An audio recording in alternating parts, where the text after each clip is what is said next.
Good morning, class. Today I'm going to be reading through a passage of On the Origin of Species by Charles Darwin. Before we begin, though, I want to remind you a little bit of what we did yesterday. We talked about how species adapt to their environment. Adaptation, as you may remember, is the way that a species of plant or animal changes to fit in with this environment. And that's important for their survival. So that's going to be key to understanding the passage today. It's going to build off of it. So keep that in mind.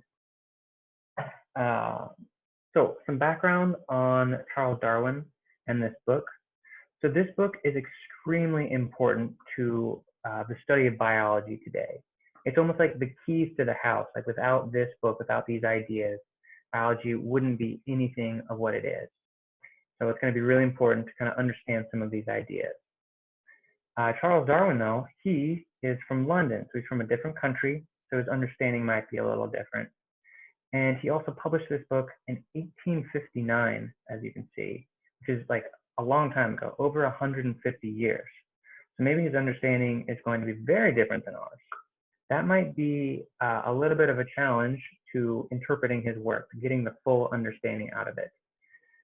But we are going to work through it together. I'm going to kind of read through and verbalize my process, and you're going to listen and see how that feels for you, if you can do that as well. So without further ado, let's begin with the title, On the Origin of Species by Means of Natural Selection. So species, as we know, is like a kind of plant or animal. Origin is like a starting point or like somewhere where you're from. So where did all of these plants and animals come from? They came by means of natural selection. So natural, I think wild or something out, like way out there.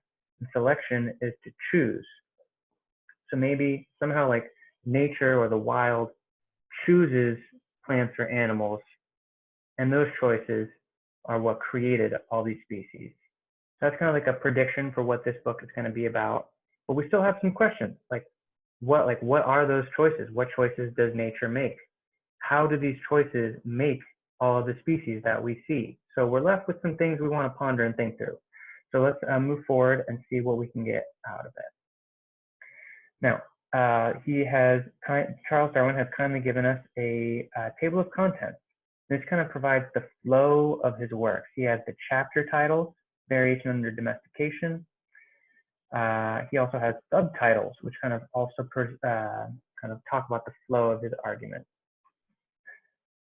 Let's go down to chapter 4, natural selection. So this is going to be interesting. We're going to want to learn more about natural selection. And specifically, there's a good passage on the divergence of character. So let's head there now. That is on page 111. Okay, let's make another prediction really quick. Divergence of character. Divergence, I think of spreading out or being further apart. And character, I generally think of like internal things like being brave or being kind. But he probably means like external things. One of my characteristics is my eye color or my skin color or like gender. Those are characteristics. And those things might spread apart. So let's read on and see what we have and see if like our predictions were correct. The principle, which I have dedicated by this term, is of high importance on my theory and explains, as I believe, several important facts. Okay, Darwin saying, hey, sit up, pay attention, this is going to be important. In the first place, varieties, even strongly marked ones, though having somewhat of the character of species, as shown by the hopeless doubts in many cases how to rank them, yet certainly differ from each other far less than do good and distinct species. Okay, like a variety, that's kind of like a new vocab word. Variety, I think of like a type of something. Like there are varieties of eye color. I got blue eyes, you may have brown eyes or green eyes, so those are varieties. And they have the character of species. So varieties are kind of like species, except at the bottom here, they differ from each other far less than do good and distinct species. So varieties are types of an animal or a plant but they're not quite as different as different species. So they're kind of within the species boundary. Okay, let's carry on and see if it becomes a bit clearer. Nevertheless, according to my view, varieties are species in the process of formation, or are, as I have called them, incipient species. Oof. Okay, I have never seen the word incipient before. I really have no idea what it means. But are we going to let that stop us trying to understand it and break it down? No. So what we're going to do is we're going to read the sentence one more time and see if it helps. Nevertheless, according to my view, varieties are species in the process of formation, or are, as I've called them, incipient species. So incipient species, he's calling varieties in the process of formation. Oh, that's useful. So it's kind of like there's kind of a cause and effect. There's a timeline going on here where varieties are becoming species. They're being formed into different species. Okay, interesting. Now let's carry on and see how that expands. How then does the lesser difference between varieties become augmented into the greater difference between species? That's literally the question that we asked right at the very front when we were looking at the title. So he's kind of on the same page with us. Now, this does habitually happen. We must infer from most of the innumerable species throughout nature presenting well-marked differences, whereas varieties, the supposed prototypes and parents of future well-marked species, present slight and ill-defined differences. Okay, infer, we've heard this word in science before.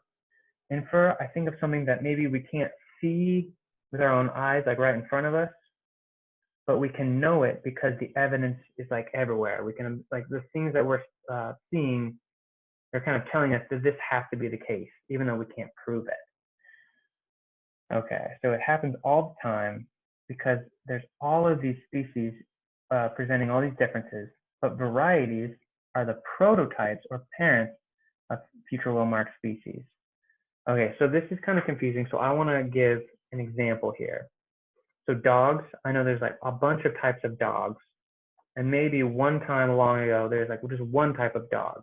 There's like one kind of normal, medium-sized dog, and then like for some reason, some of the smaller dogs, they were successful, they had a good time, and so the smaller dogs, they became smaller and smaller and smaller because those dogs continued to survive and like breed together, and so the smaller dogs got like made baby small dogs and smaller, and the big dogs, they were maybe also successful, and they bred together to make bigger dogs and bigger dogs and bigger dogs. So this one medium-sized ancestor had successful children in two different directions, and those are varieties. The varieties are different types of a dog. So that example helps me to understand kind of these abstract words here. So let's move on. Mere chance, as we may call it, may cause one variety to differ in some character from its parent, and the offspring of this variety again to differ from its parent in the same character and in a greater degree. But this alone would never account for so habitual and large an amount of difference as that between varieties of the same species and species of the same genus. Okay, let's move back to the top here. I think this phrase here, mere chance, is really important to our understanding. Mere chance might make animals differ and like might make one medium-sized dog have like smaller children or bigger children, but that would never account for the large differences, the large amount of difference between varieties of the same species and species of the same genus. So I actually don't know what genus is. I don't know what a genus is, but it seems like it's being compared to species in the same way that varieties are being compared to species. So maybe a genus is a larger category, like species is a larger category of a variety. Okay, so chance can't account for this. So what's the alternative? I think if we think back to the title, natural selection, again, selections generally aren't random. You don't choose like your lunch at random. You choose what you want to eat. You choose something delicious. And so these must be like conscious choices, or at least purposeful choices that nature is somehow making. And it's the purposefulness that can create these huge differences because chance can't do it. All right, so I'm going to stop there. I'm going to move a few pages ahead to a graph that Darwin put in here. So I see what looks like probably some original like types of species or animal. And over the course of time, these are like different generations. I see like the first thing I think of is like a family tree. So you have someone at the bottom, and when they have children, they have two children that look like they survive. If we go back to my dog example, this might be like a small dog that does really well and it survives. And there's a big dog that survives and has children. So the big dog is going to have bigger, generally bigger children. And those bigger children are going to have bigger children. And their children are going to have children that are bigger and bigger and bigger. So this dog, even from a medium-sized ancestor, it starts having a huge line of bigger and bigger dogs, but it also can have a huge line of smaller and smaller dogs. The smaller dog is going to have like smaller children, and their children are going to be smaller and smaller and smaller. So by the time we get to like a few generations away, these two are extremely different from each other. This is a tiny dog, this is a huge dog. So they're different from each other, and they're also different from their ancestor. And it's not random, it's because they might have been successful in nature. That's my theory anyway. Okay, so I'm going to stop it right there. We have a good idea maybe of some of the things that might cause changes in nature, might help creatures adapt. But there's still a lot of questions that we have. So let's move forward. You guys are going to try the same thing I did. You're going to think through this process in the same way that I did to work through some of these difficult tasks. All right, let's give it a try.